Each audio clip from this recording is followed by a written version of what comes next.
I didn't shout. I didn't demand the truth or insist on explanations.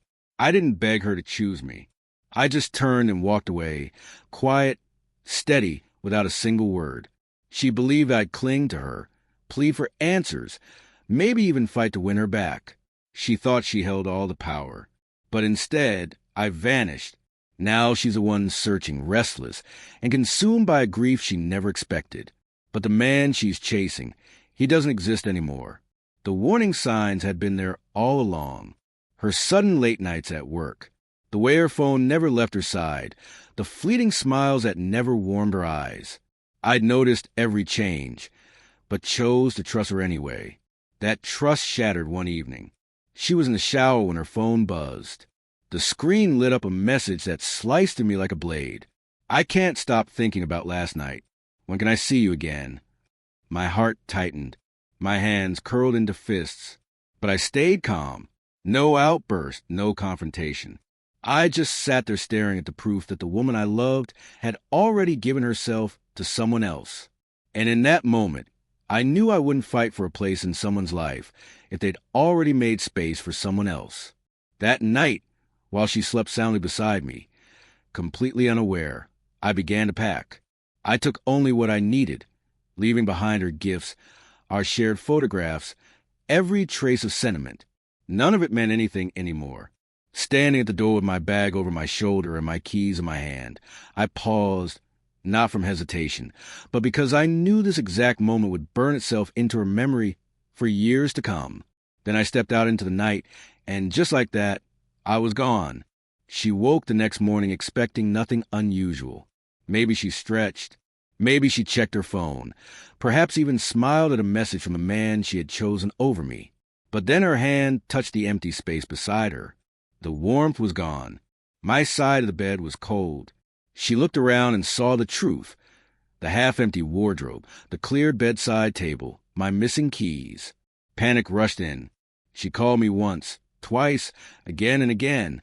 Straight to voicemail. Text followed. Where are you? What's going on? Please answer me. I gave her nothing but silence.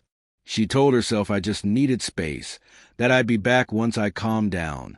But hours became days and days turned into weeks. Her certainty crumbled into desperation. The messages changed. First confusion. Can we talk? Let me explain. Then frustration. This isn't fair. Say something. Then raw desperation. I messed up. Please just reply. I miss you. I miss us. I never responded. She searched everywhere, reaching out to mutual friends, combing through social media, visiting places we once loved. Has he said anything? Do you know where he is? But no one could help. I had erased myself completely from her world. The harder she searched, the deeper the truth cut. She had lost me for good. Still, she kept chasing the hope that if she could just find me, if she could just see me, maybe she could undo what she'd done. Then one evening, it happened. I was in a quiet cafe, sipping coffee, settled in the peace of my new life. A sudden intake of breath pulled me from my thoughts. I looked up. She stood frozen at the entrance. She had changed, but not like I had. I had grown. She had withered. Her once proud stance was unsteady. Her face, once lit with confidence, was now drawn with regret. Slowly, she approached. "It's you," she whispered, her voice shaking. "I never thought I'd see you again." I didn't flinch. No anger, no nostalgia. That part of my life was gone. She gripped the back of the chair across from me, like it was the only thing keeping her upright. "Can we talk?" she asked, her voice breaking. I took my time, sipping my coffee before answering. "What's there to talk about?" The words made her falter. She had expected rage, or maybe hurt, but not indifference. That's when she realized she had truly lost me. "I've been looking for you," she said softly. "I know," I replied. "You knew." I nodded. "Of course." I just didn't care. Her lips parted, but no words came. She lowered her gaze, her shoulders sinking. "I made a terrible mistake," she murmured. "I thought I wanted something else. I was wrong." I tilted my head.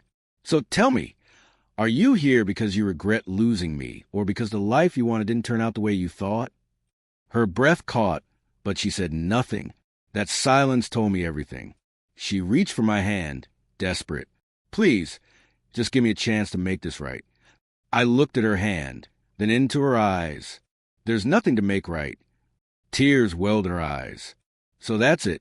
You're really done with me? I stood, adjusted my jacket. I was done the moment I walked away. Her face crumbled under the weight of my words. She had told herself for months that if she just found me and said the right things, I'd come back. Now she saw the truth. Nothing could change this. She had thrown me away, and I had let her. I don't know how to live with this, she whispered. I looked at her one last time, calm and certain. Then maybe you shouldn't have let me go. Her body stiffened at the words, but it was far too late. I turned and walked toward the door, without looking back. She could replay her mistakes for the rest of her life, but she'd never have me again. She remained seated long after I left, the cafe alive with the chatter and laughter of strangers, while she sat frozen, staring at the empty chair across from her. A single tear slid down her cheek, not just for me, but for the version of herself she had lost when she had me. Outside, the air was crisp and cool. I felt lighter than I had in years. I hadn't raised my voice, wasted my breath, or given her the closure she sought. I had simply moved on. And that was a kind of justice no apology could undo. Some people don't mourn losing you. They mourn losing the life they had with you. Once you understand that, you never go back.